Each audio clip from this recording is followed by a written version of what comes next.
We just getting started, baby. Did anybody see what Mr. Wardell Steph Curry did to the Portland Trailblazers? They were nobodies. They beat the Giants. Trash. They beat the Broncos. Trash. If you ever watched Dragon Ball Z, my man's was Super Saiyan. I couldn't wear this until we actually caught a dub. And he did all of this damage in 36 minutes. Let that sink in. They beat the Eagles, trash. The Cowboys, trash. The Bengals, trash. The Jaguars, trash. Yes, ladies and gentlemen, you heard it here on Rob's 2 Cents. My good people, my good people. Hello, world. I'd like to welcome you all back to the show that's hot with your boy, Rob Scott. This is Rob's 2 Cents, baby. What's going on, everybody? Hope you guys enjoyed your weekend, man. Hope you guys had a great, productive week last week. Hope your weekend was relaxing for you. You got some things done that you needed to get done that you couldn't get done during the week. Hey, just hope you guys have an overall great day. And it's another week, baby. It's another Monday, baby. You guys watching this on Tuesday. Appreciate you guys for tuning in. We saw some great games this past weekend. Saw some records being made this past weekend. Just an action-packed, sports-filled weekend, and I enjoyed every second of it. I had a great weekend myself. Got some relaxing done. Trying to figure out what my next play is. Also, gonna be hosting on Monday evening.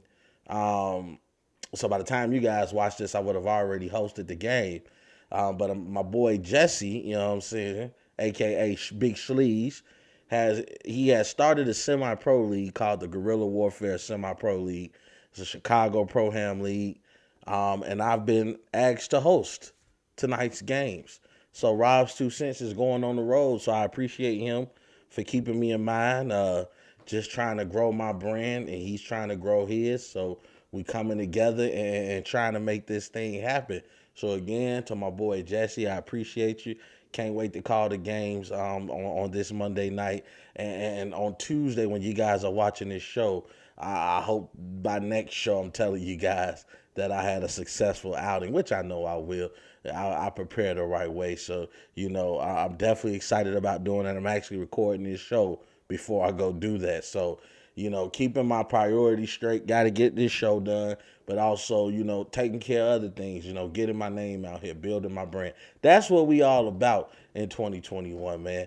And as I mentioned, I want to thank him. Again, I want to thank Brother Jerry Riles for having my show on the Rewind Sports 60 Roku channel. He got some things playing, which, as he grow, my shows grow. So everybody who's had a helping hand in getting to where I'm at so far, I appreciate you guys. But we got to talk about the sports, because that's what you come in for. So if you're watching this on your morning commute, make sure you keep both eyes on the road, both hands on the steering wheel. Get you a cup of coffee, and if you want to have a drink or two early in the morning, just do it in a classy way. It's 5 o'clock somewhere. Kick your feet up. Come tune in for the hottest sports conversation in the nation. This is Rob's 2 Cents, and we got to start off talking about the Kansas City Chiefs. Because we saw this past Sunday, they got massacred in a morning game by the Tennessee Titans. It was no contest. The Titans was all over them boys, making Patrick Mahomes cough up the ball. The Chiefs have not looked the same this year after their loss to Tennessee. Record sitting at 3-4. Final score 27-3. They could not even score a touchdown. Did you hear what I'm telling you guys right now, man? I mean, it was just a massacre. And we got to talk about what happened during the game. As I mentioned, Tennessee jumped out all over them boys. If we look at Patrick Mahomes and Kansas City Chiefs on their side of the ball, Patrick had an okay game. I wouldn't say it was horribly bad, but it definitely wasn't good. He was 20-35 in the air for 206 yards. No touchdowns, which I can't believe. We haven't seen him this bad since the Super Bowl against the Tampa Bay Buccaneers. a game in which he also threw no touchdown, but and one interception. It just didn't get anything done. They had no running game. Patrick Mahomes led all rushers for 6 carries with 35 yards. Couldn't really get his receivers going in the air. As I mentioned, he threw no touchdowns. As we know, that defense is abysmal. As Tennessee was able to jump out to pretty much winning this game in the first half, didn't score anything in the second half. Scored 14 points in the first, 13 points in the second quarter. I mean, Tennessee you want to talk about coming in early and getting the job done and then leaving right in time for lunch. I mean, Tennessee came and did that thing. Ryan Tannehill, and this is pretty interesting because as you guys didn't know, Derrick Henry's been doing some amazing things for Tennessee. As I mentioned, that he had ran back-to-back games, over 125 yards, scoring 3 touchdowns in both of those games. So, Derrick Henry was on a tear.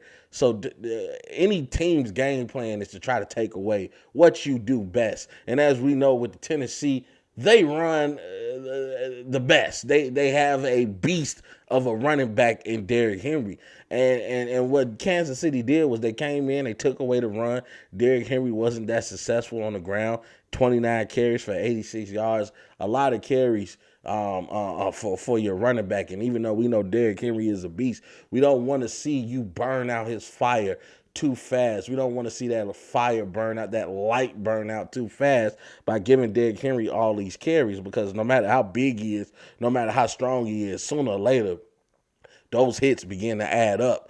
But Derrick Henry, as I mentioned, 29 carries on 86 yards on the ground, no touchdown, average about 3 yards per play. But Ryan Tannehill came out, shocked everybody because he came in, he went 21 to 27 in the air for 270 yards. Yes, he threw one interception, but he also threw you a touchdown, and he did not throw the game away.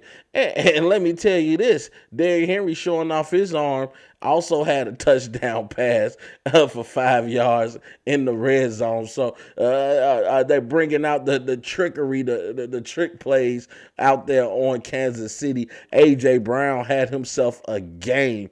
8 receptions, 133 yards on the ground, 1 touchdown, averaged about 16 and a half yards per catch. Julio Jones, even though he's not the same as he used to be, he still gave you 2 receptions for 38 yards, but they were held together by A.J. Brown, who just kept making big catch after big catch after big catch. And again, Tennessee was able to go through Kansas City, which is shocking because if we look at Tennessee is 5-2 on the year and do not look to be slowing down. I mean, it's going down right now in Tennessee, and also that defense just making Patrick Mahomes look subpar. I mean, Kansas City gave up 4 sacks in the Patrick Mahomes threw 1 interception. He lost 2 balls via fumble. I mean, Patrick Mahomes was just a mess this past Sunday. And Tennessee, Patrick Mahomes hasn't really looked good this entire season. If we look at Patrick Mahomes' stats right now, yes, he's thrown for 18 touchdowns. He's already over 2,000 yards within 7 games. But if we look here, he has 9 interceptions on the year, and he also has 2 fumbles on the year, giving him a total of 11 turnovers. This is far from the guy we saw last year that led his team to the Super Bowl game, who threw 38 touchdowns last year, who only had 6 interceptions last year, who was one of the front runners in the MVP race, even though we know Aaron Rodgers eventually won that race. I mean, even looking at his sophomore campaign in which he was named the starter. I mean, we look at Patrick Mahomes, at the way that he was going, his trajectory, he was looking like he was going to be, the up-and-coming GOAT, throwing for 50 touchdowns that season and only 12 interceptions. We fast forward here to 2021, the Chiefs right now, not even in Super Bowl talk, not even in playoff contention, and Patrick Mahomes throwing 18 touchdowns and only 9 interceptions. I mean,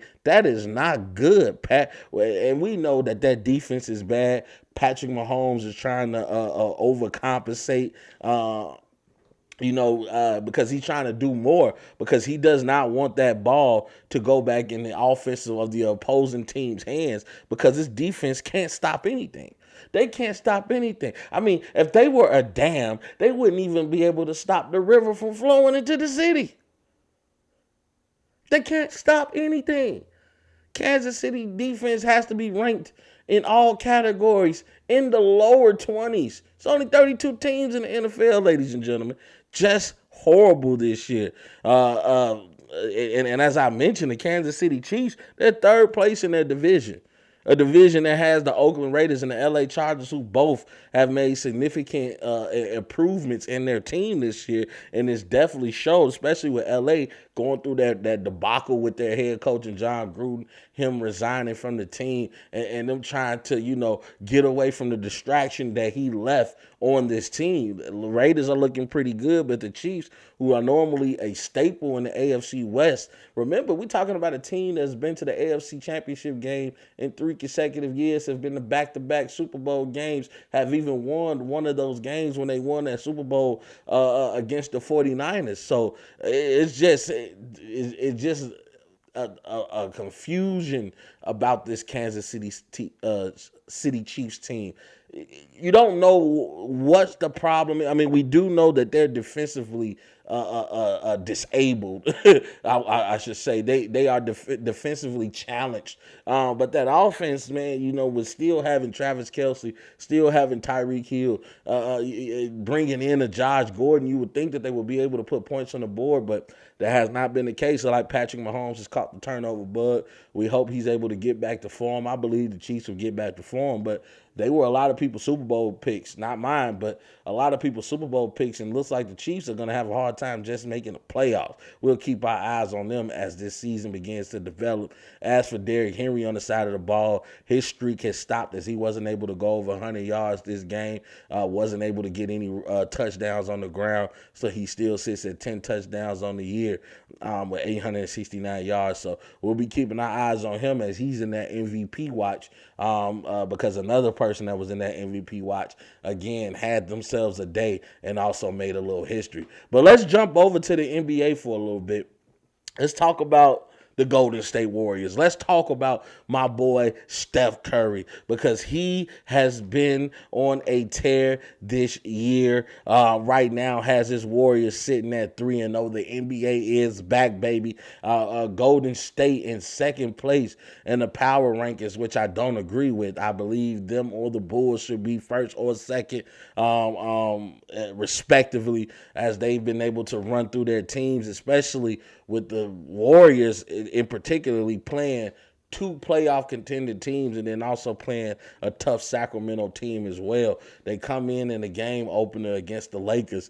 Steph didn't really have a great shooting game. He was 5 of 21, 2 of 8 from the three-point line. He only gave you 21 points, but he gets his 8th triple-double of his career, going 21 points, 10 rebounds, 10 assists, 3 steals, only 4 turnovers. I mean, and we know that the turnover thing is a big problem in Golden State. So they are hopefully consciously trying to work on that. But they were able to defeat the Los Angeles Lakers pretty handily. Final score being 121-114. And then we look at game 2 of the Golden State's young season. They were able to beat the Clippers again very handily, 115-113. It was a closer game than what it sounds like in score, but the Warriors had this game pretty much won. Got a little closer in the fourth. Steph Curry starts out that game going berserk. He scored 25 points off 9 straight shots. and didn't miss not a shot. 9 of 9. He was perfect from the field. Steph Curry catching the Holy Ghost in the first quarter. Got quiet a little bit in the second and the third and some of the fourth. But when you needed him the most, he steps back up in the fourth and have the unmitigated gall to take a 32-footer 3-point shot, logo shot with the game on the line and takes out the Clippers' heart. And then the Clippers able to come back, hit a layup, take the lead again by 1 point. Steph Curry then comes back, hits another three from the wing. I mean, Steph Curry just stepping up when you need him. That game, as I mentioned, caught the Holy Ghost, 16 to 25 from the field, 8 to 13 from the 3-point line. Again, giving you 10 rebounds and 1 steal, even 1 block, giving you 45 points in total. Then against Sacramento, only scoring 27 points. He was 9 to 23, 4-15 from the 3-point line. Got to get that shooting, man. Got to be more consistent stuff. But he also gave you 10 assists, 3 steals, and 7 rebounds.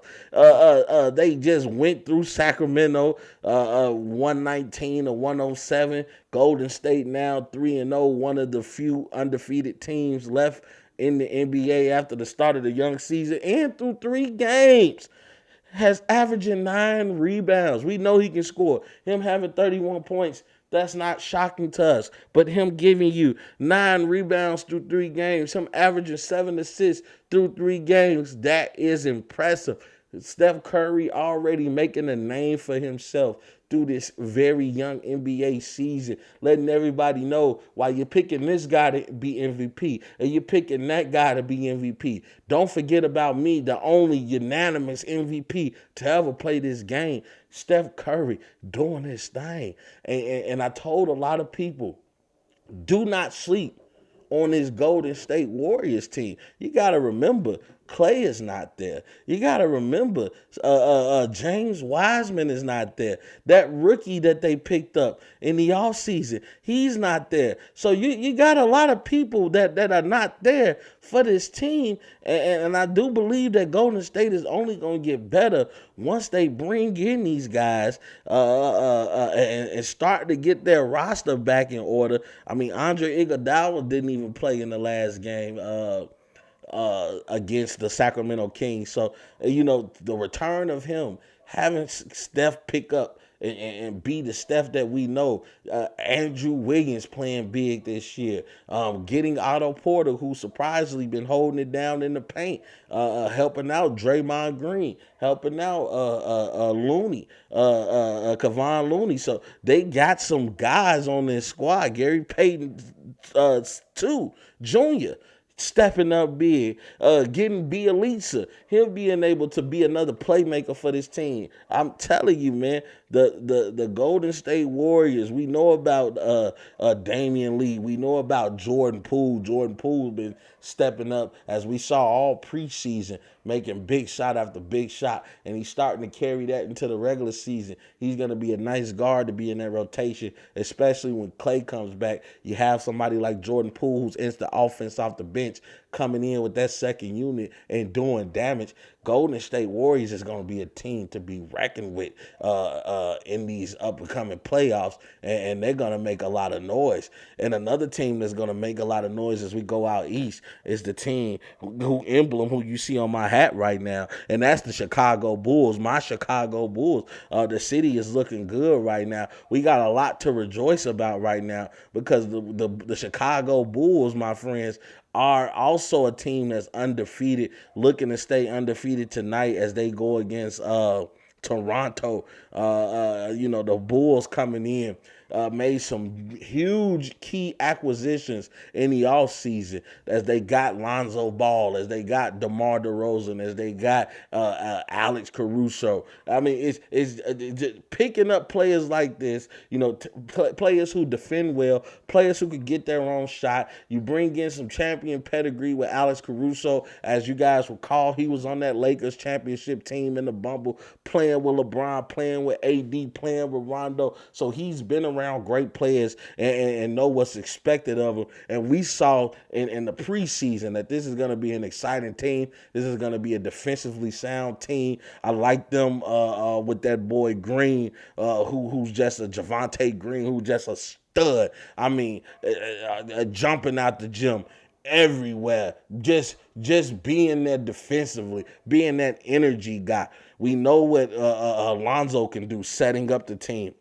Him and Caruso, a great tandem as the point guards for this team. DeMar DeRozan being able to shine, playing with a team that's gonna have his back, and then of course we got the big man Vucevic holding down the paint, can be great in that pick and roll, can stretch the floor, hit the three ball, and we are seeing a star being born right in front of our eyes with Zach LaVine. Let me tell you guys something. Zach LaVine is a professional scorer. He is a bucket getter. If you need a bucket, you go to Zach LaVine. Zach LaVine playing his heart out this season. I mean, we saw in the previous game when the Bulls were going against Detroit. I mean, the Pelicans. I mean, Zach LaVine scored 20 points in 6 minutes. I mean, he was letting his team go off, but when it's time to get a bucket, when it's time to step up, Zach LaVine being right there,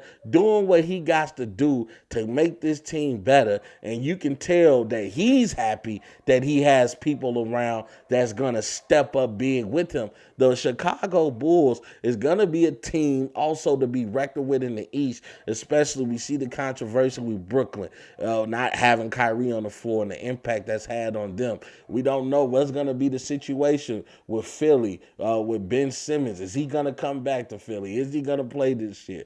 Is Atlanta going to be the same team that they were last year? Is New York going to continue to develop and make their way up in the Eastern Conference? Celtics haven't been looking too good, at least in these first couple of games that we've seen in this young season. I like how Charlotte is looking, getting LaMelo to start, letting LaMelo come in and be Melo. He's doing his thing. But right now, the East is wide open, and Washington Wizards have been looking pretty good. Letting Westbrook go, giving Westbrook to the Lakers. Now you bring in the Kyle Kuzma. You got Bradley Beal already over there. You bring in some more young talent, and Washington is not looking bad at all. So it's gonna be definitely interesting in this Eastern Conference. It's definitely not the Eastern Conference anymore. There's definitely some competition in the East, and we don't know who's going to be the champion this year. Lakers not being that dominant team that everybody thought they were going to be out west. Phoenix still looking good. Milwaukee still looking good. Can't overlook the champion, and Milwaukee is definitely going to have their fingerprints all over the up and coming playoffs. So it's going to be interesting to watch these teams come together. And I think the Bulls are going to be right there in the thick of things. When it's all said and done, I don't even think they'll be in a play-in tournament. I think they're going to make it to the playoffs. I think they're going to be in the upper echelon class of the Eastern Conference. They're going to be at least a fourth or fifth place. I don't see the Bulls in that top three, but then again, as the season progresses and they start to get their chemistry together. Remember, this is the first time a lot of these players are playing together. It's gonna be interesting to see what the Bulls can do and how they develop. But I want to give somebody their flowers right now. We have to talk about the Los Angeles Lakers because, as I just mentioned, they have not been looking good. They didn't win a single game in the preseason. They were 0-6 in the preseason. I know it's nothing to panic over. It's just preseason, but it's like, man, are you going to win at least one game? Are you going to get your chemistry together? I didn't like the the rotations that the coach was putting in, not playing AD, LeBron, and Westbrook together until the last couple of games. The first time that this big three together, you want them to get as many minutes on the court as they can. But the preseason is over now. Regular season has started, and they lost their first two games, as I mentioned earlier. Lost a home opener against the Golden State Warriors. They then lose a NBA divisional playoff round rematch against the Phoenix Suns. As I mentioned, Phoenix is looking good, and we were starting to get a little worried about the Lakers, and even against Memphis this past Saturday against the Grizzlies, Ja Morant came out and gave them the business. Ja Morant has shown that he is one of them boys. He is one of them guys, and he going to be around in this NBA for a long time causing havoc. as he went for 40 points off 13 to 21 shooting from the field, 5 of 7 from the three-point line, also gave you 10 dimes, also gave you 3 rebounds, also gave you 3 steals. Man, I mean, he was everywhere, making spectacular play after spectacular play. I mean, we saw the Jordan-like layup in which he came up on one side, switched the ball to his other hand, finished with the opposite hand, the spin move on Bazemore, who he gave Bazemore the business all night, to the layup. Really came down to him hitting 3 free throws as he got fouled on a 3-point shot. Could have hit 3 free throws to tie up the game. He wasn't able to connect on the last one. The Lakers escaping with their lives, winning 121 to 118 against the Memphis Grizzlies. Westbrook didn't have a good game, but he started to wake up a little bit. He did give you 13 points. He had 13 assists with 7 rebounds, but he was 5 of 15 from the field, 1 of 4 from the three-point line, 9 turnovers in the game. As we know, Westbrook has led the league in turnovers in the last couple of years. So, a big concern for the Los Angeles Lakers, because that can definitely throw you off your groove. LeBron had a good game, 19 points. He was 7 of 19 from the field. However, he gave you 6 assists, 6 rebounds, 2 blocks, 2 steals. AD had a great game, 8 of 15 from the field with 22 points, gives you 8 rebounds and 2 assists. But the person I want to give their flowers to, and we talked about Ja Morant and what a game he had, and if they would have beat the Lakers, he would have been the topic of conversation for this next segment. But Carmelo Anthony made history by passing Moses Malone for 8 on the all-time scoring list. For 9 on the all-time scoring list. So Carmelo Anthony currently sits at 9, right behind Shaquille O'Neal and Wilt Chamberlain and Dirk Nowitzki, who are 6, 7, and 8 respectfully. Dirk being 6, Wilt being 7, Shaq being 8. So he's sitting right behind Shaquille O'Neal. Through his illustrious career, Carmelo Anthony has scored 27,423 points in his career, and does not look to be slowing down, because even though he's a bench player for this Los Angeles Lakers team, he was the reason that they were able to win this game. Carmelo Anthony had himself a game going for 28 points, 10 of 15 shooting, 6 of 8 from the three-point line. Also gave you 3 rebounds and 1 steal and 2 blocks from Melo, not known for his defense, but stepping up big when the Lakers needed him. And as I just mentioned, passing the great Moses Malone for 9th on the all-time NBA scoring list. Carmelo Anthony, just a professional bucket getter, just a person that's always got buckets, especially in those Denver years when he just used to go berserk, just putting up numbers for his team. Carmelo Anthony, that boy And congratulations, sir. He's one of the reasons that I don't mind seeing the Lakers win an NBA championship, even though I'm not rooting for the Lakers. However, I'm always rooting for Melo. Remember, just a couple of years ago, he was on his couch, wondering if he would ever play in the NBA again. Damian Lillard and the Portland Trailblazers stepping up and saying, we trust Melo. We not going to leave a player of that caliber at home on his couch where we can use him over here. Gave Portland some good years. They went to the playoffs in those years. Melo showing that he still got something left in the tank. I'm happy for Melo. Melo's always been one of my favorite players. As I mentioned, just a person that gets buckets. Speaking of history, we also saw history being made in the NFL as the Buccaneers defeated my Chicago Bears. 38-3. Defense was just all over Justin Fields, and I'm going to stop making excuses for him for that offensive line, but they are so horrible, it's easy to make an excuse for Justin Fields. Soon as he called hype, they are in his face, but I digress. That offensive line gave up 4 sacks. 2 fumbles was lost. 3 interceptions were thrown. Yeah, you could put some of the blame on Justin Fields, but a lot of that blame goes on that coaching staff and that offensive line and on general management for not bringing in good talent to put around this young quarterback.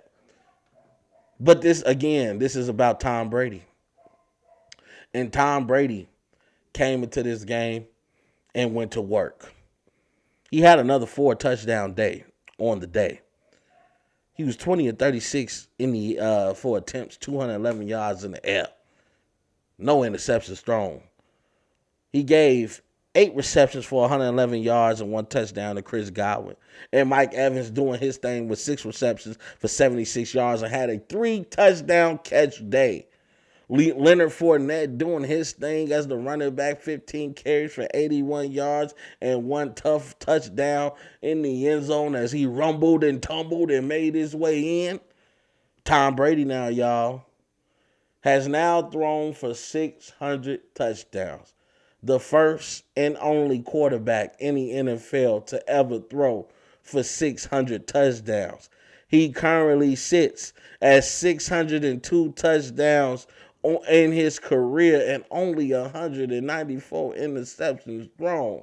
Not to mention this year, he also leads the league in passing attempts and passing completions and passing yards through the first games of this first half of the regular season in the NFL.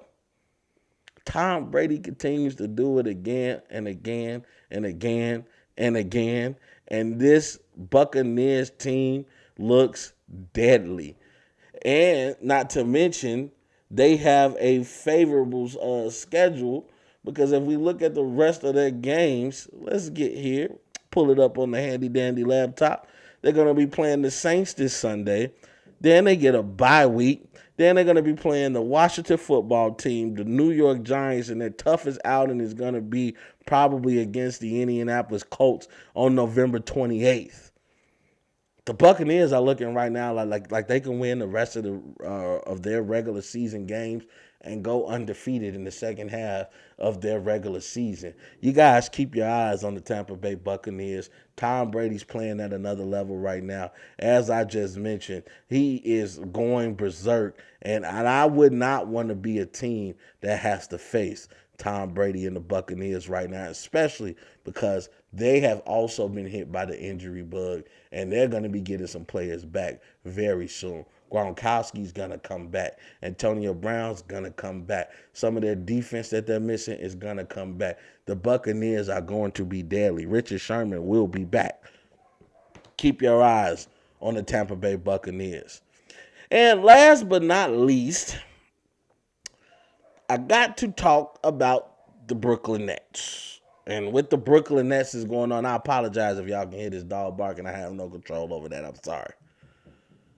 But the Brooklyn Nets right now is also another one of the teams favorite to win the NBA championship and have not had an excellent start to their season. As you know, they're going through the debacle with Kyrie because Kyrie does not want the vaccination right now. And it's not an NBA mandate, but it is a mandate in the city of New York that if you are not vaccinated, you cannot play in those arenas, even if you're on the home team. Well, Kyrie caused up some commotion yesterday following a loss to the Charlotte Hornets as the Brooklyn Nets lost to the Hornets 95-111. LaMelo had himself a game out there going crazy against the Brooklyn Nets. Him and my boy Miles Bridges, as Miles Bridges gave you 32 points off 9 of 16 shooting, 3 of 5 from the field. LaMelo doing LaMelo things, 18.5 assists. I mean, since he stepped up into this starting lineup, Charlotte has been looking like a team that is on a mission as they had moved to 3-0 behind that win against the Brooklyn Nets. And as we know, the team has been getting asked, Kevin Durant in particular, because he had a pretty decent game. Kevin Durant gave you 38 points, 17 of 24 from the field, 2 of 6 from the three-point line, 3 assists, 5 rebounds. We're still looking for James Harden, who has yet to show up yet 15 points, James Harden. You were MVP of this league at one point, James Harden. 15 points off 6 of 16 shooting ain't going to cut it. But they've been asking Kevin Durant about Kyrie and what Kyrie means to this team. And KD is tired of it. KD said, yes, I want Kyrie out here on the floor. Who doesn't want to play with a talent like Kyrie Irving? Unfortunately, that's not going to happen. Right now, we can't be waiting on Kyrie to magically pop up on the court and rescue us. We have to put it all out there on the basketball court and get the job done. But Kyrie caused some commotion. Had some supporters out there, anti-vaxxer supporters, who was against the mandate, came out and supported Kyrie. And it was a very diverse crowd. It had some old, some young, some white, some black, some Asian, some Latino, and men and women, children and grown folk. I mean, everybody came out to support Kyrie. You know, the message was, let Kyrie play. And a lot of, New York especially has been one of those cities, as you know, they were hit hard by COVID. So I can understand the mandate to a point. But, this is also people's livelihood who are you messing with. And people are not able to work now because they don't want to take that vaccine. And now, they're not able to perform their duties because of this mandate, set in place by the state, by the city, and they're not able to go to work. So Kyrie also fallen victim to that, and people seeing the direction that the Brooklyn Nets are moving in, being 1-2 on this young season, and they want to see Kyrie play. Everybody always say, Rob, what's your 2 cents on the vaccine and the mandate? I don't know. I don't have a side on either side. As I mentioned, I'm vaccinated. I had to get vaccinated with the job that I do, and I travel for my job, so it's just safer to be vaccinated as I'm around my wife, as I come around my family, just to do everything I have to do to try to keep them safe. But I wasn't all gung-ho to take the vaccine as well. I'm not going to sit here and lie to you. So, Kyrie makes up some good points, as far as, your immune system being able to fight certain things off and whatnot. But, our immune system hasn't seen anything like COVID-19 as of yet. So, I understand that point. New York was one of those places that got hit hard. So I can understand their frustration. But, hey, and it's not an NBA thing. So I don't think that the state of New York is going to be lifting that mandate any soon because Kyrie Irving is not playing basketball. So the Nets need to figure out what they need to do because they're not going to be getting any bigger, which is one of their problems. They have no presence in the paint. I like Claxton, but, and him, he's too frail, and LaMarcus Aldridge is too old. He's not quick enough to contend with some of these more, movable, not movable, but more of these acrobatic bigs, these athletic bigs who can move around in the paint, who can stretch the floor with their shooting. So the Brooklyn Nets are going to have to figure it out the old-fashioned way. First of all, they got to figure out what's wrong with James Harden because James Harden is not playing up to par. He needs to be James Harden, I guess, because they're not calling these ticky-tack fouls that he's used to getting. He's not able to be the James Harden's going to take 20 free throws a night, so he's going to have to figure it out. And Kevin Durant, I know he's like, I left Golden State for this. But, this is your time. You said you wanted your team. This is the time to put in that work to show us the easy money sniper that you are and lead this team to victories and lead them to the playoffs because there's high expectations set for the Brooklyn Nets. And that's my show, y'all. I appreciate you guys for tuning in, man. I appreciate all the love, all the support. Remember, you can catch me on all social media platforms. I'm on Facebook. I'm on Twitter. I'm on Instagram. I'm on TikTok. I'm everywhere, baby. You can also listen to this podcast, not only here on YouTube, listen to it on Spotify, listen to it on iTunes, and on the Rewind Sports 60 Roku channel. Thank you, brother Jerry Rouse. I appreciate all you guys, man. I got nothing but love for you. You already know what I'm about to tell you. Make sure you set, some achievable goals.